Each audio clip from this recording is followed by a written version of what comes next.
Well, Bishop William Morgan, it gives me a huge pleasure as Chief Executive and National Librarian here at the National Library of Wales to welcome you to the library, and I believe this is your first visit.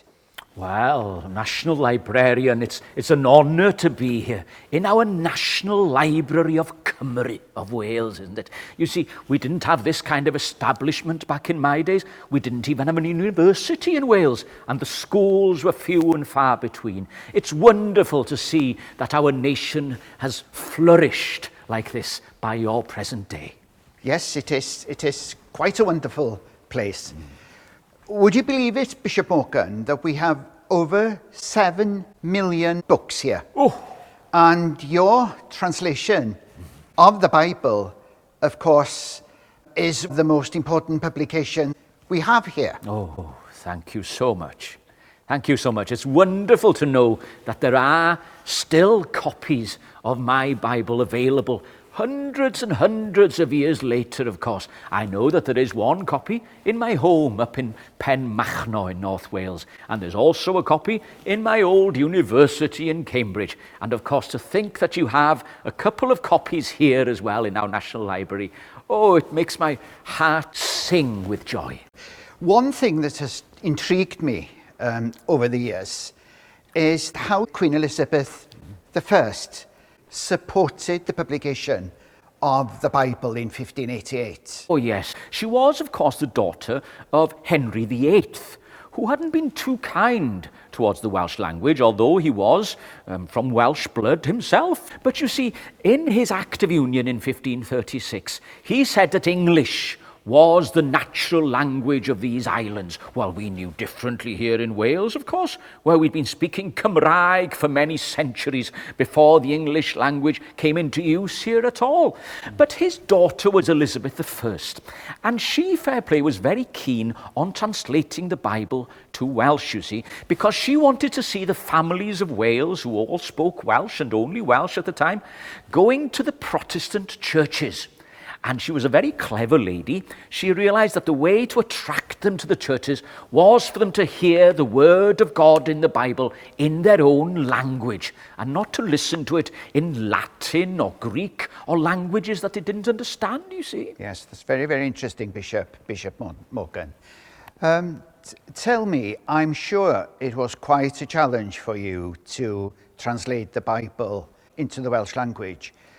Describe to us some of the challenges and the processes you had to follow in order to produce this magnificent literary work. Well, thank you very much indeed. Well, you see, one of the challenges was that I was keen to translate it from the original Hebrew language. And of course, I was fluent in Hebrew by then. And so that was a challenge in itself. You see, the Bible had only just been translated into English a few years earlier. And of course, back then, like today, there were thousands probably of languages in the world. And you know, it was wonderful to think that I translated the Bible into Welsh, and we were, I think, only the 14th language in the world for the Bible to be translated into. Now, there were many challenges. Some people, you see, weren't keen on translating the Bible at all from the Hebrew or the Latin, the old languages. The Catholic Church was keen to keep the Latin language as the language of the church, but the Protestant Church were willing to hear the Welsh language being spoken in the church, you see. So there was a bit of friction as far as that was concerned. There was also friction because I was by then the vicar of a place called Llanrhaeadr y Mochnant in mid-Wales. I had parishioners, people to look after in the village and in the town of Welshpool, and people were complaining, you see, that I was too busy writing the Bible and not looking after my people. Well, it was such a task. I was at it for so many years, from when it dawned in the morning till when the sun went down at night, and even later sometimes. So that was a task in itself as well. So how many years did it actually take you to translate the Bible into Welsh? And how old were you when you actually completed the work? Well, it took me 10 long years, you see. Oh, 10. I was very tired at the end of it. And the last year I spent in London, the whole year I spent there, staying with the bishop in his palace in Lambeth on the Thames there, which was very nice of him, fair play, to let me stay there. But now then, it took me 10 long years to translate the Bible. Let's give the children of Wales a little task here now. I was born in the year 1545, and I started the translating work in 1578. So, children, you work out there now how old I was when I started the work. It took me 10 years to translate, and I finished the work in 1588 when I presented the Bible in Cymraeg to Her Majesty Queen Elizabeth I and the people of Wales. So you can also work out, children of Wales, how old I was when I finished the task. How many languages did you actually have to learn in order to complete this huge task? Well, you see, I was very fortunate because children in my age generally didn't go to school, didn't have any education at all. But I was lucky, you see. There was a man who lived quite close to me, who was a rich man, who was one of the Wynn family, who lived in the Gwydir mansion near Llanrwst in North Wales. And you see, he had a son called Morris Wynn, and he was taught at home, you see, by poets and other people who travelled the land. And you see, John Wynn had heard that I was quite a bright young boy living there in Penmachno, and he invited me over to have some lessons with his son in the mansion house there outside Llanrwst. And as a result, I was able to go on then to college, you see, one of the greatest colleges in the world, which was Cambridge College, just outside London. And there I learnt at least 6 languages fluently. Now, I've given a task to the children of Wales. How about giving you a task now then, Chief Librarian? I wonder if you can tell me which languages I was fluent in once I'd left Cambridge. I'm not sure if that is fair, but you can try me. Well, right then, I'll try you. Well, first of all, I was fluent, of course, in this language, Prynhawn da Brifloch. Cymraeg, Welsh. Cymraeg, indeed, and I was fluent, of course, in good afternoon. English. English, yes. Now I was very fluent in this language as well. Bonjour, monsieur. French. Yes, French, and I could also speak this language fluently. Et es nomen meum Williamus Morganus. Latin. Yes, indeed. Now, will I catch you out now, I wonder? What about this language? To onymai moi einai William Morgan. Greek. Indeed. Oh, you're a very clever man, Chief Librarian. Yes, indeed. Another very important language, of course, in the history of the world is the Greek language, as is the Latin language. And, of course, one very, very important language, the language of the religious lands at the time, Shalom, Shnian William Morgan. Hebrew. Hebrew language, indeed, yes. And I was fluent in all of them, and that fact helped me so much with the task of translating I'm the sure Bible. it absolutely did. Yes. Tell me, the young people of Wales would like to know how many pages are there in your translation of the Bible? And also, Bishop Morgan, what were the main challenges you actually faced in producing the Bible? Well, I know exactly the number of pages, to be honest with you, because I spent so many times, so many years translating it. There are indeed 567 pages in my Bible.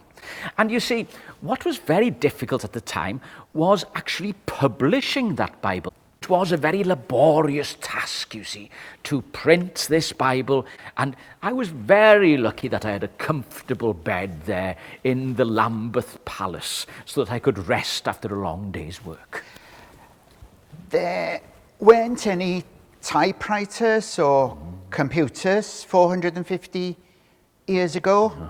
How did you actually write the notes in preparation of the publication of the Bible? Well, you're right in saying no typewriters. Typewriters are things of the past, I understand now. You've got your computers. But you see, back in my day, I actually had to do the initial work, writing on animal skin. Parchment, it was called. Leather, maybe you'd call it now. Goat skin was my favourite kind of skin to write on. And I wrote, of course, with quill and ink, with feather and ink. And goose feather was my favourite kind of feather to write with. But it was indeed a very laborious task to write in that manner. I'm sure it was. Many people would say that amongst the 7 million volumes we have here at the National Library, your translation of the Bible must rank amongst the most important here in our collection. What was your aim and objective in translating the Bible? And are you proud and pleased in the way that the Bible was welcomed in Wales and the effect it has had on our people here in Wales? Oh, yes, indeed. I mean, it is, of course, what I love to be remembered for is translating the Bible into Cymraeg, my native language, my mother tongue. And my faith was very important for me, you see. My religion, my Christianity was very important for me. And it was wonderful one morning when my Bible had been translated to hear a little boy leaving the church, having heard the vicar there reading from my Bible in Cymraeg, in Welsh, turning to his mother and saying, "Mummy," he said, "Jesus Christ can speak our language."